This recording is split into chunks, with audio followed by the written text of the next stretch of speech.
Alice in Wonderland by Lewis Carroll. Chapter 3. A Caucus Race and a Long Tail. They were indeed a queer-looking party that assembled on the bank, the birds with draggled feathers, the animals with their fur clinging close to them, and all dripping wet, cross, and uncomfortable. The first question, of course, was how to get dry again. They had a consultation about this, and after a few minutes it seemed quite natural to Alice to find herself talking familiarly with them as if she had known them all her life. Indeed, she had quite a long argument with the Lory, who at last turned sulky and would only say, "I am older than you and must know better." And this Alice would not allow without knowing how old it was, and as the Lory positively refused to tell its age, there was no more to be said. At last the Mouse, who seemed to be a person of authority among them, called out, "Sit down, all of you, and listen to me. I'll soon make you dry enough." They all sat down at once in a large ring, with the Mouse in the middle. Alice kept her eyes anxiously fixed on it, for she felt sure she would catch a bad cold if she did not get dry very soon. "Ahem," said the Mouse with an important air. "Are you all ready? This is the driest thing I know. Silence all round, if you please." William the Conqueror, whose cause was favored by the Pope, was soon submitted to by the English, who wanted leaders and had been of late much accustomed to usurpation and conquest. Edwin and Morcar, the Earls of Mercia and Northumbria— "Ugh!" said the Lory with a shiver. "I beg your pardon," said the Mouse, frowning, but very politely. "Did you speak?" "Not I," said the Lory hastily. "I thought you did," said the Mouse. "I proceed. Edwin and Morcar, the Earls of Mercia and Northumbria, declared for him, and even Stigand, the patriotic Archbishop of Canterbury, found it advisable." "Found what?" said the Duck. "Found it," the Mouse replied rather crossly. "Of course you know what it means." "I know what it means well enough when I find a thing," said the Duck. "It's generally a frog or a worm. The question is, what did the Archbishop find?" The Mouse did not notice this question, but hurriedly went on. "Found it advisable to go with Edgar Atheling to meet William and offer him the crown. William's conduct at first was moderate, but the insolence of his Normans. How are you getting on now, my dear?" it continued, turning to Alice as it spoke.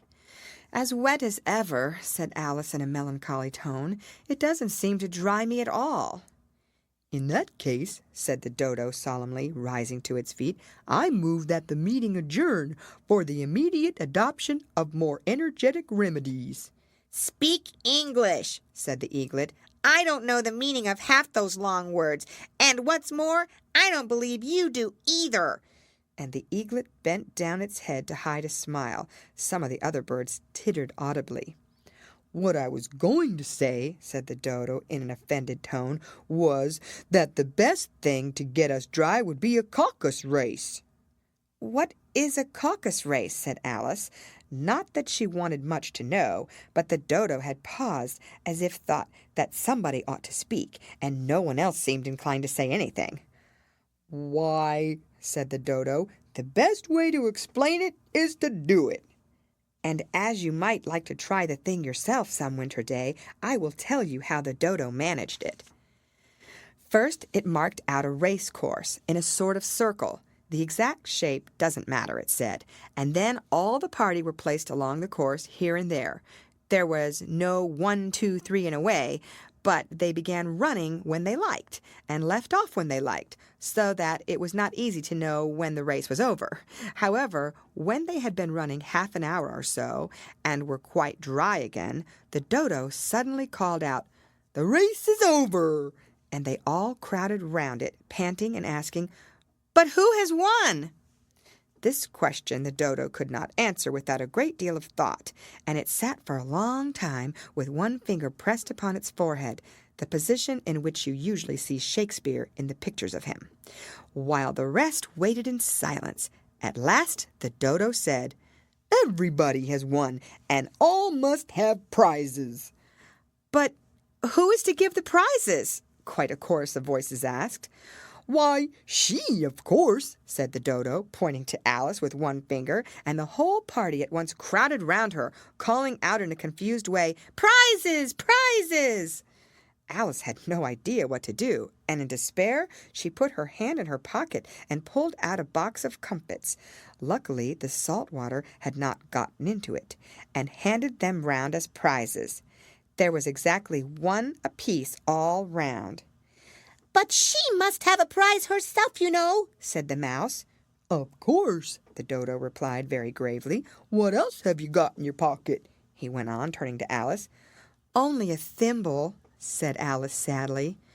"Hand it over here," said the dodo. Then they all crowded round her once more, while the dodo solemnly presented the thimble, saying, "We beg your acceptance of this elegant thimble." And when it had finished this short speech, they all cheered. Alice thought the whole thing very absurd, but they all looked so grave that she did not dare to laugh, and as she could not think of anything to say, she simply bowed and took the thimble, looking as solemn as she could. The next thing was to eat the comfits. This caused some noise and confusion, as the large birds complained that they could not taste theirs, and the small ones choked and had to be patted on the back. However, it was over at last, and they sat down again in a ring and begged the mouse to tell them something more. "You promised to tell me your history, you know," said Alice, "and why it is you hate C and D," she added with a whisper, half afraid that it would be offended again. "Mine is a long and sad tale," said the mouse, turning to Alice and sighing. "It is a long tale, certainly," said Alice, looking down with wonder at the mouse's tail. "But why do you call it sad?" And she kept on puzzling about it while the mouse was speaking, so that her idea of the tale was something like this. Fury said to a mouse that he met in the house, "Let us both go to law, I will prosecute you. Come, I'll take no denial, we must have a trial, for really this morning I've nothing to do." Said the mouse to the cur, "Such a trial, dear sir, with no jury or judge, would be wasting our breath." "I'll be judge, I'll be jury," said cunning old Fury. "I'll try the whole cause and condemn you to death." "You are not attending," said the mouse to Alice severely. "What are you thinking of?" "I beg your pardon," said Alice very humbly. "You had got to the fifth bend, I think." "I had not," cried the mouse sharply and very angrily. "A knot," said Alice, always ready to make herself useful and looking anxiously about her. "Oh, do let me help to undo it."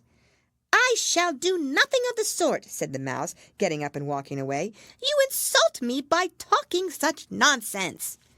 "I didn't mean it," pleaded poor Alice, "but you're so easily offended, you know." The mouse only growled in reply.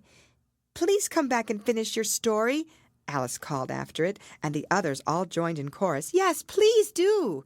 But the mouse only shook its head impatiently and walked a little quicker.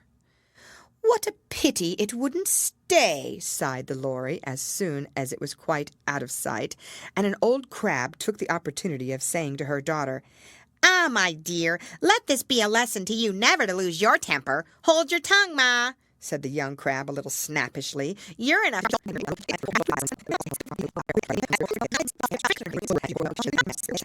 "Do nothing of the sort," said the mouse, getting up and walking away. "You insult me by talking such nonsense."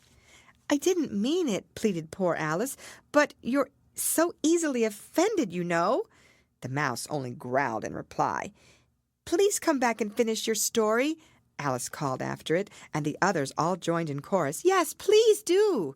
But the mouse only shook its head impatiently and walked a little quicker.